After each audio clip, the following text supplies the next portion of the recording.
Commentons un peu ce texte de Romains 6 qui vous a donné peut-être du fil à retordre.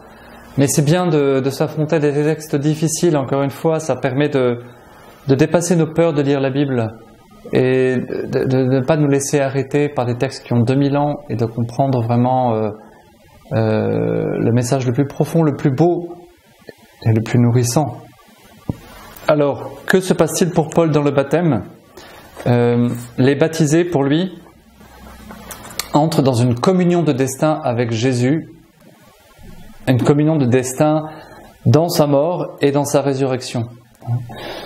Être baptisé dans la mort du Christ, cela veut dire qu'on meurt avec Jésus au péché une fois pour toutes.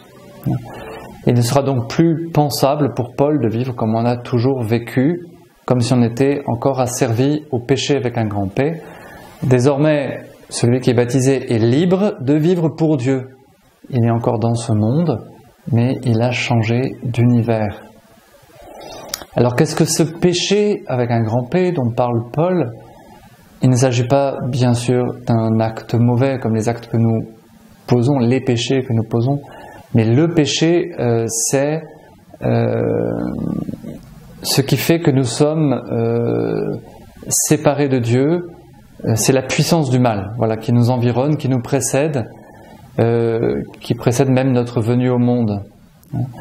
Nous pouvons en être victimes, nous pouvons en être complices. C'est ce qu'on appelle le péché du monde, une puissance maléfique dont la mort du Christ nous libère, puisque sur la croix, le Christ est resté par son amour fidèle à l'humanité, fidèle à Dieu, et donc a dit un non définitif à cette puissance de mal qui nous environne. La manière même de mourir de Jésus est le nom le plus radical qui ait jamais été dit à cette puissance tyrannique.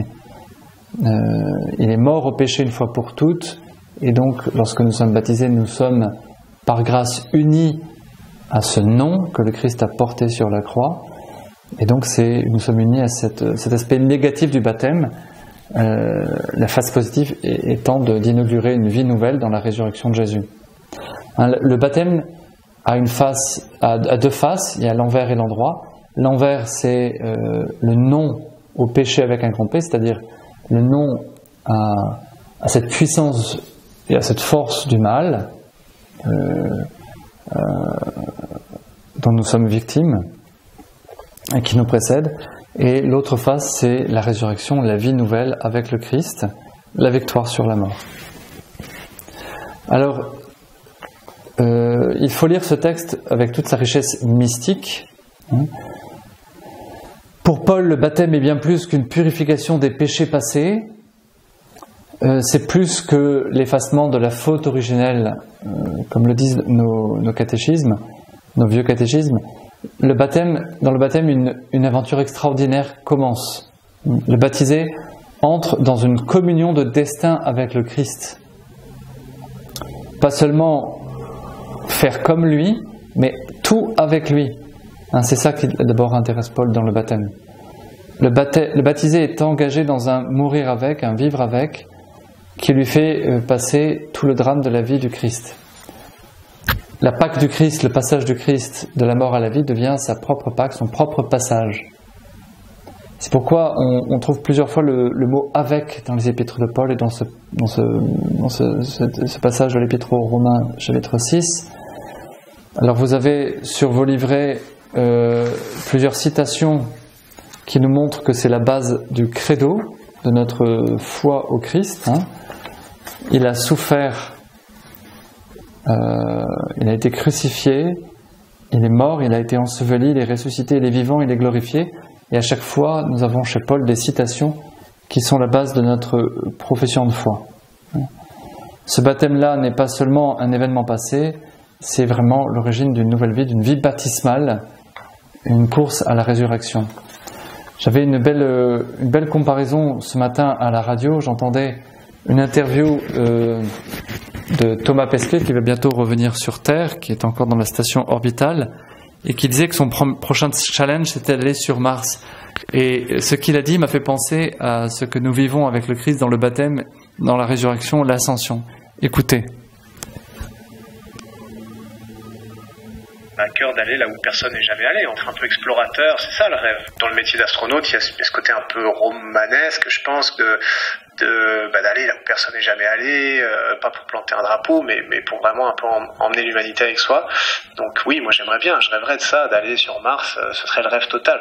Faut imaginer, là, sur une planète, personne n'est jamais allé, on est les premiers à regarder ces choses-là, on découvre tout est nouveau, c'est quand même complètement incroyable, ce serait l'aventure technologique du siècle, c'est sûr. Donc oui, ça me ferait rêver d'en faire partie. Mais même si c'est pas moi qui vais mettre le pied, j'espère que j'en ferai partie et que j'aiderai et que je ferai en sorte que ça se passe, même si en restant au sol et en donnant des conseils ou en travaillant techniquement. Voilà, je trouve que ce passage nous parle du baptême et de la résurrection. C'est d'aller là où personne n'est jamais allé, dans la vie de Dieu, dans la vie nouvelle. En particulier, Thomas Pesquet dit emmener l'humanité avec soi. Alors là, c'est pour aller sur la planète Mars. Pour nous, c'est d'aller dans l'éternité, dans la vie de Dieu même, hein, dans cette trinité d'amour qui nous accueille. Et cette transformation, c'est le baptême, parce que faut bien avoir en tête, et je le répète, la vie éternelle ne commence pas le jour de notre mort, elle commence le jour de notre baptême. C'est au moment de notre baptême que nous entrons avec Jésus dans la vie de Dieu, que nous sommes unis avec Jésus mort et ressuscité, et que nous entrons avec lui dans le ciel. Donc un chrétien, par le baptême, il est à la fois les pieds sur terre et la tête au ciel.